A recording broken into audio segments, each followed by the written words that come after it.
You're listening to KLSU and Tiger TV's Tailgate Show, your weekly LSU football preview live from the LSU Student Union. Here's your host, Matt Houston. Well,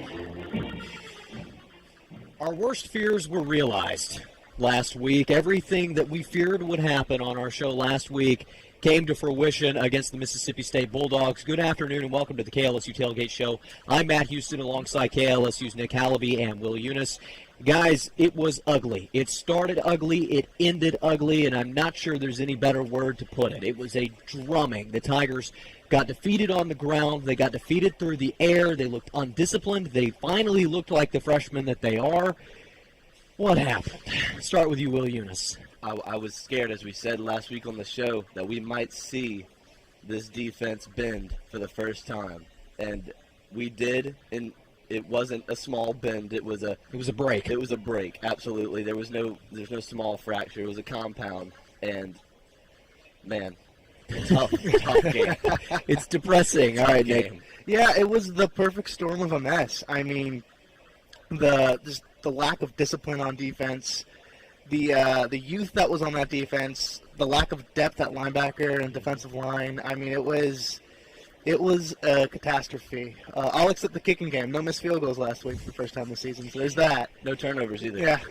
Golly, that's hard to imagine, too, to lose the game by 30 points and not turn the ball over once. There was about one player on the field, and it was Devin White, that I was thoroughly impressed with last week. Everyone else shares some blame. Yeah. And yet, most of that blame immediately was assigned to Ed Orgeron. I just want you guys' impressions on this because it's hard for a coach to do well when his players don't execute and you get guys thrown out. I mean, what do you guys think about that, and how much responsibility does Edo share on this? Well, I mean, that's the job description of a college football head coach, right? It's everything falls on his shoulders. And my first takeaway from the end of that game was, well, the honeymoon's over. Yeah. I mean, everybody in the state loved Ed Orgeron, and then Saturday happened. And, yes, he's the type of coach that's a manager. He's not as hands-on with the offense and the defense as a lot of coaches are, and we thought that'd be a very good thing, and it still could be a very good thing. But it's still his responsibility. The discipline on that team, it's his responsibility. Penalties, that's on him. At the end of the day, the buck stops with him, and he's responsible for the entire program. So it's warranted. And in his press conference, he said it was the worst game LSU could have possibly played, and it was the best game Mississippi State could have possibly played. Uh-huh. And we'll dive into a little bit of how Mississippi State played later, but I'm with you, Nick, as far as the discipline. It's got to get better. That goes to him. The targeting calls. I mean, the coach doesn't tell his team, go and target the opponent. And those were so stupid. I mean, you didn't need either one of them. No. Especially the first one with Donnie Alexander. Right. You got to feel it was just you didn't even need to go in. Yeah. It was a bonehead mistake. And then it's just another I'm a little impressed with Mississippi State's line. I've never seen Mississippi State's lines dominate LSU's lines before. I was blown back, just like LSU's defensive line was, about 3 yards every play. And I was just sitting there kind of halfway to the floor going, this Mississippi State team is more physical than I have ever remembered. Yeah, for sure. It's Dan Mullen. You got to give your hats off to him. Dan Mullen, and Todd Grantham had a great game. That's just that's a well-coached football team that we saw on Saturday. And it seems like that's really the first time we've seen Mississippi State be that good since Dan Mullen maybe had Dak Prescott not 3 years ago but 4 years ago. I mean, that was so impressive, and I think you're right, Will. We do have to give credit to how well Mississippi State played because I didn't expect them to come in. I didn't expect Nick Fitzgerald to be that good. I knew he was good. I didn't know he was going to be that good. So I'll ask, I mean, what percentage-wise, if you could give this percentage, how much of it is LSU losing the game, and how much of it is Mississippi State winning the game? Well, I'll give a little bit of benefit of the doubt to Mississippi State, if I'm really honest with you. I think they're a decent football team. And a hot take, I think they're going to go at least 9-3 this year. That's a hot take for after me. That, yeah. And with that performance, it kind of solidified that for me. That's a good Mississippi State team. And we didn't turn the ball over. It was really penalties and then just not being effective on offense. So I have to give it 60-40. I'm going to go 60 Mississippi State, 40 LSU. I think that's where I'm at too, Nick. I mean, look, every game somebody has to win, somebody has to lose, right? Sure. And it's not LSU didn't just go out there flat out to lose the game. Mississippi State played probably the best game Dan Mullen's ever had as a head coach at Mississippi State. But that being said, the reason it got to me so much is there's no way this Mississippi State team is better than LSU. Nope. Talent-wise, that's just not. It's not a fact. And I don't care if you are better than the other team. If you have more talent than the other team, at the end of the day, it's your loss, and that falls upon you. That falls upon the coaching staff. That falls upon the players. So yeah, you can say what you want about Mississippi State's experience and their great coaching because they had that and they deserved to win that game. But at the end of the day, LSU lost it. How much of, we talked about the discipline, how much of what happened on Saturday with bad reads, just undisciplined play, really, is that a trickle-down effect? Is this entire program undisciplined, or is it just penalties and those guys played poor on Saturday because they're young? Let me try to defend a little bit LSU because this is a brand spanking new offensive system. We didn't see many bumps in the road the first 2 games. This was really the first test for that offense, and maybe they got a little bit nervous. I don't want to blame it on nerves at all, but I'm trying to find any way to defend. They just got manhandled. They really did. Realistically, yeah, it wasn't. I didn't see nerves from those guys. I just saw weak offensive line play. Yeah. I saw an inability for wide receivers to get open and then catch the football. I saw Danny Etling make 3 or 4 passes that were just off target. I didn't see nerves. I just saw a bad game. And here's the thing: if you get outplayed, you get outplayed. Yeah, and they did. The lack of effort towards this in that second half of that game, once the game started getting away from them, the lack of effort, the undisciplined stuff. Say what you want about youth and inexperience and nerves, that doesn't excuse effort. See, I thought they were playing hard. I thought they played undisciplined and they played poorly, but I didn't see somebody in particular. Defense did play hard. On the offensive side of the ball, once the game started getting away, your wide receivers, man, those drops. And then if you look at somebody like DJ Chark, who, I mean, we spent half the show on Sunday talking about how DJ Chark jogged some of his routes. I mean, it's stuff like that that's the big problem. And who's the leader on this team? Who are the on-field leaders on this team? That's I think more of the trickle-down effect. It's like a headless horse. And the obvious guy is Darius Guice, and he hasn't played a full 60 minutes this year. He hasn't played 60 minutes out of the total minutes he's played. He wasn't on the field in the fourth quarter against Mississippi State. That concerned me a little bit. I understand why they did it. If he's dealing with a lingering injury, you don't want him on the field down by 30. But to me, that hurts. And it's not just Guice, I understand, but not having him on the field hurts. Not having some of those seniors on the field hurts. Not having Danny Etling, obviously, he didn't step up and lead well last Saturday. It is. I mean, it's a team effort when you lose the game like that. Yeah, but how well of a leader can your running back be? Even Leonard Fournette was a great leader and a great captain of that football team, but they still lost games, and there's only so much he can do as a running back. Yeah. On the offense side of the ball, you look for your leader to be your quarterback. And where was Danny? I mean, I don't know. At that point, I don't know what happened in the huddle. And I'm not disagreeing with you, but I didn't see it. Obviously, they didn't respond like they did. Part of the problem is execution, though. Yeah. I mean, you can only lead so much. At some point, you have to rely on the other guys to do their jobs. And I don't know if neither of those things happened or one of those things happened or what. But I'm with you. I didn't see the leadership that I expected to in that game. But when you're down by 30, I mean, what does it matter? I'm with you on the leadership thing. I didn't think I saw a major leader on that offense. Yeah. But with that being said, I don't think that this loss can be attributed greatly to Danny Etling. I agree with you. I think there was some passes he made that were Jumping dropped. into this early. Are we doing this? Okay, so Let's go. So Nick, me and Matt were talking over the weekend, and we were expecting you to come on the show and just start. Oh, this is why Miles Brennan should be starting. This is why Miles Brennan should be starting. Are you in that gate? No, Are you in okay. that gate yet? I am rational, all right? And Thank you. So here's my view of Danny Etling. There's only so much he can do when he's not on the field. The biggest issue in that game, and you look through the first half, we had 5 or 4 offensive drives in the first half. That's not enough. Yep, defense. Defense got manhandled, Yep. and they couldn't get off the field. That being said, Danny doesn't execute, and he made some good throws. He did, and there were some really bad drops. But Ed Orgeron said it himself this week. Yes, Danny's still a starter, but Brennan's getting more reps. And this isn't just a Danny Etling needs to go, Danny Etling can't deliver. This is a Ed Orgeron is selling this program this year. That's the sole purpose of this season, is to sell the program to the LSU faithful and their fans. They need something to get excited about now.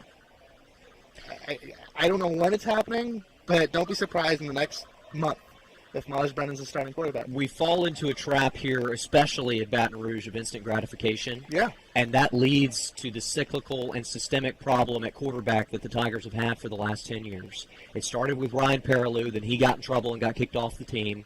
Then it happened to Jarrett Lee and Jordan Jefferson. They were too young to take over. It happened to Brandon Harris because we got excited about him, and then he got tested 7 games into the season and dropped the ball. It's happened to Anthony Jennings, although he was older than the other guys. We were supposed to be excited about him. He was supposed to be at least capable.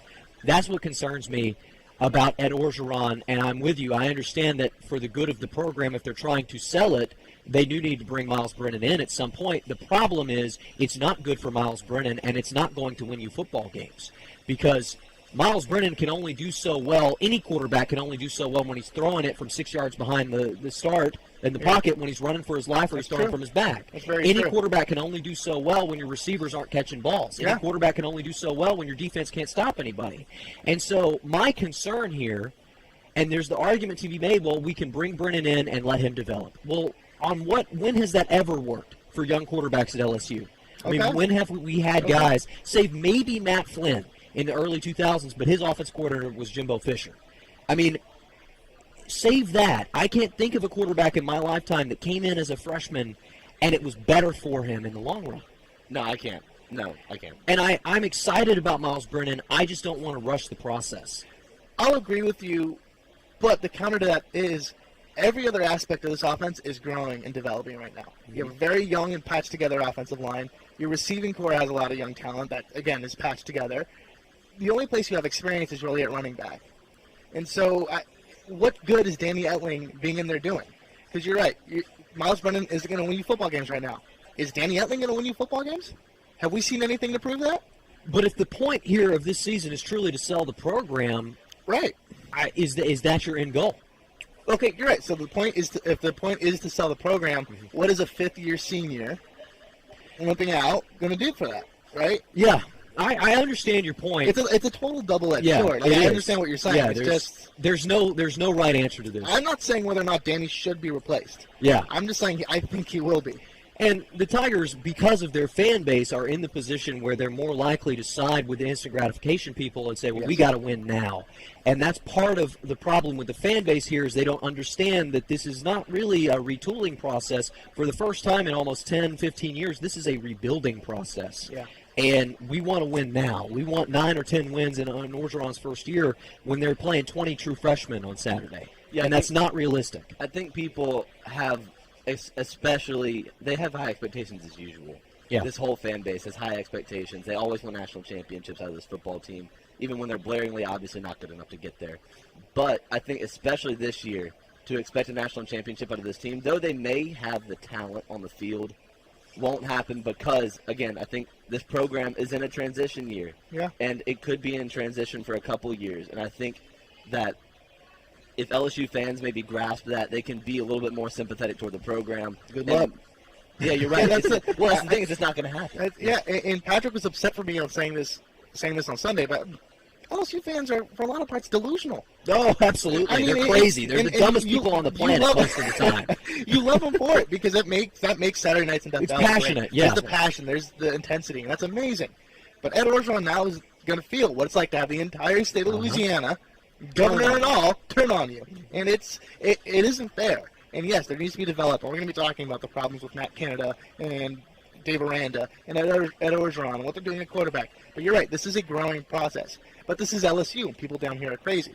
And so the true test and the true meat of what we're going to see, what this program is going to be, is how they react in the next month to this. Yeah, you're right, and I can pretty much tell you what Tiger fans are going to do. I mean, they're gonna stick with the same crap they always do when the team is losing, and we fire the coach. It looks like last year's offense, new quarterback. Here's the thing: how much are you going to listen to Tiger fans? Because while they're your fan base and you love them, are they not going to go to? Are they not going to go to games on Saturday? You're right. But in a way, Tiger fans are the reason Ed Orgeron's the head coach now. I agree with you. And so obviously Joe Oliva does, and this is a much larger problem, guys. And like this is a trickle down effect. It starts with fans, then it goes to Oliva, then it goes to Orgeron. But until something changes in the culture here, Yeah.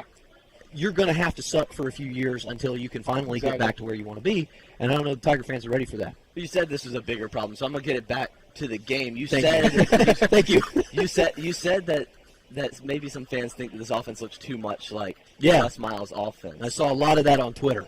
But what was the only drive that we scored on? It was the drive They ran that the we football. established the run Uh-huh. game. I claim, and please call me an idiot if I'm an idiot, a Les Miles football team might have better competed in that game because of the establishment of the run. I don't know. I don't know if this Les Miles team would have. Yeah. Because I think certainly last year's, obviously, because you got a better offensive line, better running backs. It may have been closer because I think LSU probably has time of possession a little bit higher than they did, so it might not have been a blowout. But that defense is so young and so undisciplined, and we talked about it last week. It wasn't just the penalties, guys. It was the penalties that are part of that undisciplined problem, and they didn't do their job. They didn't read keys. They weren't patient on the outside on defense, and so it might have been closer strictly because of the offensive scheme. But I don't know that the result would have been any different. Yeah, I mean, look, they lost the game in a very Les Miles-esque way, and not because of the lack of quarterback play, because that is very Les Miles, but more than that, penalties being undisciplined. My biggest complaints about Les Miles, and this game kind of felt like two of the three of them, was how undisciplined some of his teams were, and how emotionally they could be taken out of games. That is what happened on Saturday. The biggest thing that actually perturbed me about Les Miles, and we'll see, it's yet to be seen what's going to happen with Ed Orgeron, is how does this team react to this loss? Yeah. What's happening next? Because after every big loss the last 5 years, the next game, the next month would be a little bit of a mess for LSU. Yeah. So we're going to see what happens. In Miles' defense, he never lost this bad. That's true. I mean, this is very probably true. the worst loss since the 2011 National Championship game. And did he lose to Mississippi State? Never. Yes. Well, yes, he did. He did, but never like this. The streak was away games. Right. Yeah, but I mean, look, the streaks are made to be broken, right? That's Right. something to happen. You can't get too bent up over that. This might be the best Mississippi State team Dan Mullen ever coaches, right? Without a So, doubt like, in my mind. I'm not going to be, Les Miles never did this. Yeah, but Les Miles did a lot. Les Miles couldn't beat Alabama, right? And that's the biggest thing everybody harps on. And my biggest thing about Les Miles is after the Alabama loss every year, the next game would be suspect. The thing that impressed me the most about Ed Orgeron, we lost that emotional game to Alabama. Next week they come back and destroy Ole Miss. So that's a reason, I think, for now to have some confidence, or at least a reason to defend Ed Orgeron, is because we have a glimpse into what his team's like after a loss, because he lost a few games last year. Yes. And a few games that were truly more of the emotional games that I've ever seen in Tiger Stadium. The Florida game, the Alabama game were hard to watch. Yeah. Because you felt bad for those kids. And they came back. And so it frustrates me, again, with Tiger fans, when they get on Twitter and they're like, nothing's different. This team, it's all about how they respond. And it's like, you've already seen this guy win 7 or 8 games last year. I mean, give him a chance. Yes. I don't know. I'll It say makes this: me the sick. conversation of how this year's been very underwhelming and how the problems we've seen over the last 3 games. Okay, pause. Problems we've seen over the last game, because I remember, and I was one of them. BYU and Chattanooga, we were very impressed with what we saw on the field. Yep. So let's hold our horses right now. Let's calm down a little bit. Like we said, nobody rationally could have ever expected this team to compete for a national championship this year. You're right. I mean, I was. You could have hoped, but you could have no, hoped. no. I was picking them to be a 10 and 11 win team. That was irrational. But I never had a thought that they had a shot at the college football playoff. Well, and we didn't expect. I mean, when we sat down last year when Ed Orgeron was hired, we expected guys like Mai Tahumo to be on this roster. I mean, they lost guys that transferred out. Yeah. They lost depth on the offensive line. They lost depth at linebacker. They've had injuries. I mean, I don't want to make excuses here, but this is not the same team that we thought it was going to be even 6 months ago. No, and that's the story of a transition, right? Sure. People are always going to transfer out when a new coach takes over. You're always going to lose some recruits. That's always going to happen.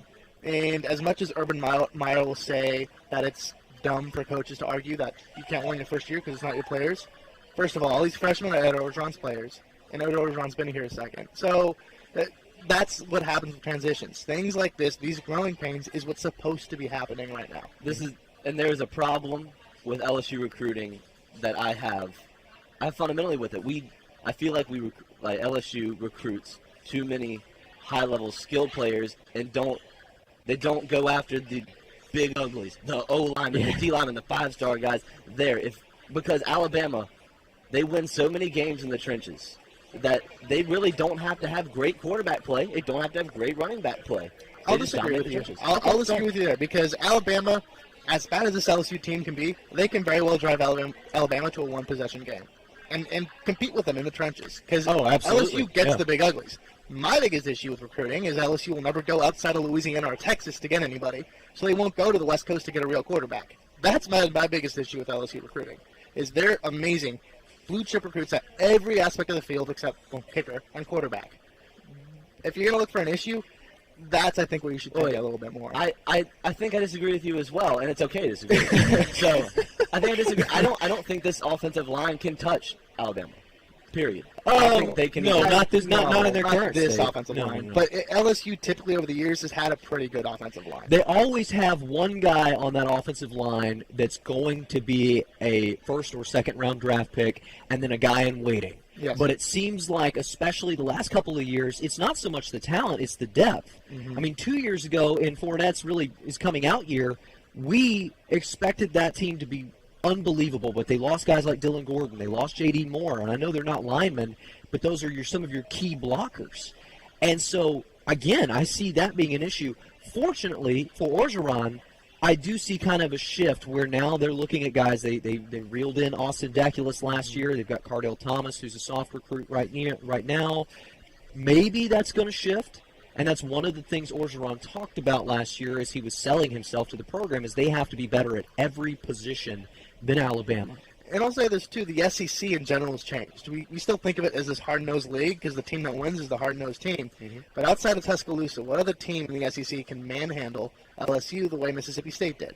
Mississippi State, everybody is extremely impressed with what their line did because nobody expected that they could.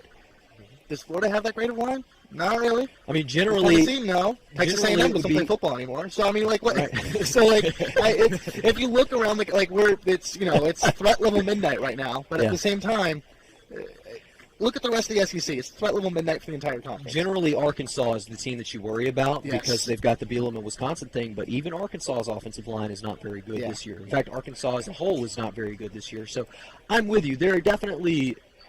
I don't see in the immediate schedule, until we start going on the road, I don't see teams that are going to be quite like Mississippi State. And to be honest, I'm still not super scared of Florida or Tennessee. I don't know what to make of them. I can't either. And now, if we had manhandled Mississippi State, I would be, those are easy wins. Yeah. Now they're a coin flip because we don't know what we're getting from this LSU team. Yeah. But our defense might be as bad as their offense. Right, but Tennessee's a mess. They're not consistent. And Florida, I mean, we'll see what happens with Callaway and some of their skill players comes back. But Florida can't score points. Yeah, look, that Hail Mary throw by Franks is, I would say, an aberration. Yeah, absolutely. He didn't have a good game that day. None of them did. It's just that he has that highlight that gets shown on ESPN, and people think, oh, Franks can throw it a long way. That means he's a decent quarterback. No. Well, if you can't tell, I didn't plan anything for the show. My lineup for the show was what just happened, and so we can talk a little bit about Matt Canada now. Now that we've covered everything else, is what did you think about the offense, Will? Is this truly similar to what we saw last year? Do you see some patterns and connections that are the same? I really, as I said earlier, we scored on a possession where we ran the ball. I think we kind of freaked out and went to the pass too quickly sometimes, and then we just couldn't make the play, or we couldn't make the pass. And I mean, look, with as many drives as we had, ending in punts, everything except for turnover on down drives and end of half drives ended in a punt. I'll say this. Matt Canada is probably having the worst week of his tenure so far right now. He knows what it's like now. The guy is just getting killed. Uh-huh. If a very bad pick call isn't made on the opening play of the game, we might be having a different conversation. You're right. Because the first play of the game is a long pass to DJ Chark, and he walks into the end zone. Mm-hmm. So a lot of weird kind of things happen like that. And no, officiating. Thank you. Sorry. I can't speak English today. But officiating isn't the reason that game was lost. No. But there were weird factors like that. Like, penalties killed you because there were a lot of big plays nobody talks about that were made that were called back. Yeah. You felt the momentum shift. Yeah, 100%. As soon as that call came back, it was just let the air out of the balloon. And that goes to no question that Canada's a great X's and O coach. But a lot of the things I'm hearing this week is, does he have a feel for the game? And is it okay for him to be up in the skybox and not down on the field with his players? And this starts to be conversation. Whether or not it's fair or not, this is what happens when you get drubbed. Yeah, I don't know that I don't buy into the skybox thing. I don't really get that. I've never played college football, but I remember they said that about Cameron, and then he came down on the field, and that was supposed to change everything, and it didn't. So my concern with Matt Canada is that there were a lot of throws to the sideline like we saw last year, and Danny Etling couldn't execute those throws. However, I don't have an issue with what happened, largely because of what you said. When you play from behind, it's hard to establish the run. Yeah. It's hard to get up there and get into a groove, and that opening possession set the tone for the rest of the game. I'm not saying they would have won, but that's a totally different ball game if Chark walks into that end zone and there's no phantom PI call. And you can just feel the, oh no, yes, here we go. Just keep setting the hurdles, and there were plays that were going to work. There were drop passes over the middle that were going to work, and they were just drop passes. And they were just not executed well and no discipline. Now, that does go back to coaching. Sure. That goes back to what is he doing in practice. But schematically-wise and the way he called the game, I don't necessarily have a problem with it, especially when, the offense is on the field, maybe a quarter of the game? Sure, and you still didn't know what play they were going to run next. Yes. You could kind of tell if they were going to run it or throw it, but I'm sorry, when you're down by 3 scores, that's going to happen. You got to throw it on first and second or run it, it's just – I don't know. It didn't seem predictable to me. There were some similar route patterns, but it's possible these guys aren't ready for the new route patterns. You're right. And you know what? I've asked that question. All year. When defenses know that LSU has to pass the ball, will LSU be able to pass the ball? And several punt drives in a row when the other team is scoring on 7 straight possessions, can't cut it. And by the time they got to that 7th possession, right before the last touchdown, they knew LSU was going to come out and pass, and LSU couldn't do it. And you know who that goes back to? Quarterback. Ding, ding, ding, ding, ding, ding, ding. Come on, and it sucks. But the conversation every week and the questioning this LSU offense goes back to Danny Etling, and it was just frustration. And there's only so much you can do when you're not on the field, and that offense was not on the field. I have a question for y'all. Is your frustration in Danny Etling as much as your frustration was for Brandon Harris? Oh, no. Or Anthony Jennings? No, because Danny Etling, to me, he doesn't make poor decisions. Yeah. Brandon Harris, not only could he not execute throws, he didn't mind throwing it right into the hands of a safety.